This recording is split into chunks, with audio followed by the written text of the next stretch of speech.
صحابی ہے مدنی کریم صلی اللہ تعالی علیہ وسلم کا، ساری رات کروٹیں بدلتا ہے. صبح ہوئی بیٹی نے پوچھ لیا ابا جان میں ساری رات دیکھتی رہی آپ کو نیند نہیں آئی، کیا کوئی تکلیف ہے؟ دیکھنے والی بیٹی کے بھی قربان جاؤں، بے چین ہونے والے ابا کے بھی قربان جاؤں. آخر بیٹی بھی جاگ رہی ہوگی تبھی تو دیکھا ہوگا.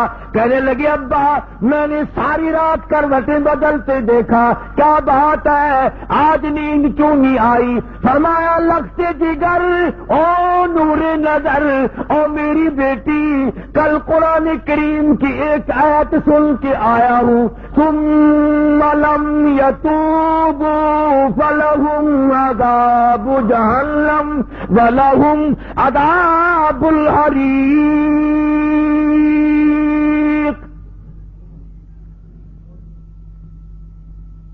او میری بیٹی جس نے قرآن کریم کے ذریعے جہنم کی خبر سن لی ہو، جہنم کے انگاروں کی خبر سنی ہو، جس نے جہنم کی تباہ کاریاں سن لی ہو، او میری بیٹی نیند کیسے آئے؟